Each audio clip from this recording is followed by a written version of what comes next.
अध्ययन करना और यह समझना कि पदार्थ किस प्रकार आवेशित होते हैं। लगभग 600 ईसा पूर्व प्राचीन यूनान में थेल्स ने अवलोकन किया कि जब अंबर को ऊन के साथ रगड़ा जाता है तो वह कागज के छोटे छोटे टुकड़ों जैसी हल्की वस्तुओं को आकर्षित करने का गुण प्राप्त कर लेता है।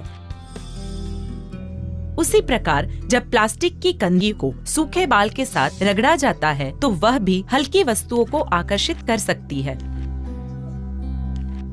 रगड़े गए पदार्थ जो आकर्षित करने का यह गुण दर्शाते हैं उसे विद्युन्मय कहा जाता है और इस प्रकार उत्पन्न विद्युत को घर्षण या स्थैतिक विद्युत कहते हैं। आइए एक प्रयोग करें। कांच की एक छड़ को रेशम के साथ रगड़े और उसे एक विद्युत रोधी धागे के साथ लटका दे। अब उसके निकट एक दूसरे समान रूप से आवेशित कांच की छड़ को लाएं। आप देख सकते हैं कि दोनों छड़ एक दूसरे को प्रतिकर्षित करती है, परंतु समूर के साथ रगड़ी हुई किसी प्लास्टिक की छड़ को उसी प्रकार की दूसरी कांच की छड़ के निकट लाया जाता है तो दोनों छड़ एक दूसरे को आकर्षित करती है।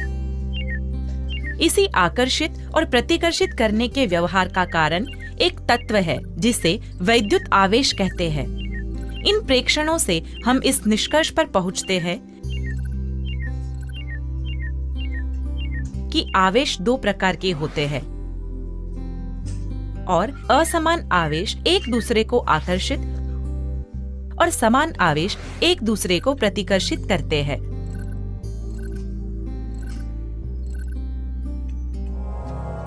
जब विद्युन्मय प्लास्टिक की छड़ और कांच की छड़ को संपर्क में लाया जाता है तो उनके द्वारा प्राप्त आवेश एक दूसरे को निष्प्रभावी या विफल कर देते हैं और छड़ अब एक दूसरे को आकर्षित नहीं करती है।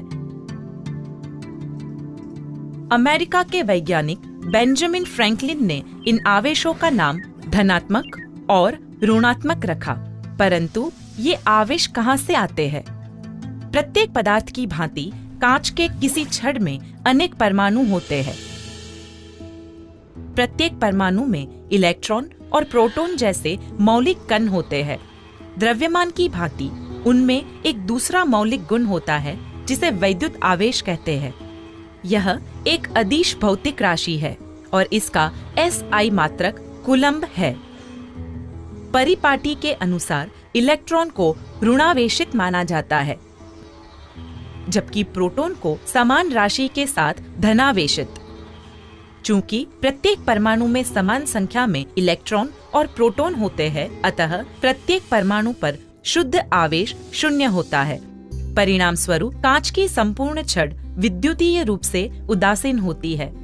यही बात रेशम के लिए भी सत्य है, परंतु जब उदासीन कांच की छड़ को उदासीन रेशम के वस्त्र के साथ रगड़ा जाता है तो रगड़ने में जो ऊर्जा खर्च होती है उसका उपयोग इलेक्ट्रॉन के स्थानांतरण के लिए होता है। रगड़ने के दौरान उत्पन्न घर्षण के कारण कांच की छड़ के एक परमाणु से एक इलेक्ट्रॉन की हानि होती है। एक ऋणावेश वाले इलेक्ट्रॉन की कमी होने के कारण आवेशों के बीच असंतुलन पैदा हो जाता है और इसलिए कांच की छड़ के परमाणु में धनावेश उत्पन्न हो जाता है। इस इलेक्ट्रॉन को रेशम के वस्त्र के एक उदासीन परमाणु द्वारा प्राप्त कर लिया जाता है और अतिरिक्त इलेक्ट्रॉन के कारण आवेश में असंतुलन पैदा हो जाता है। परिणाम स्वरूप वह ऋणावेशित हो जाती है। रगड़ने के दौरान यही प्रक्रिया बार बार दोहराई जाती है और कांच की छड़ धनावेशित और रेशम का वस्त्र ऋणावेशित हो जाता है। आवेशित पिंडों के बीच आकर्षण और प्रतिकर्षण का उद्योगों में अनेक प्रकार से इस्तेमाल होता है, जैसे वैद्युत स्थैतिक पेंट का छिड़काव, जिसमें पेंट किया जाने वाला ढांचा धनावेशित होता है। जब एटमाइजर से पेंट की बूंदें निकलती है तो घर्षण के कारण वे ऋणावेशित हो जाती है। आकर्षण के कारण ऋणावेशित पेंट की बूंदें धनावेशित ढांचे पर जमा हो जाती है और पेंट का नुकसान नहीं होता है।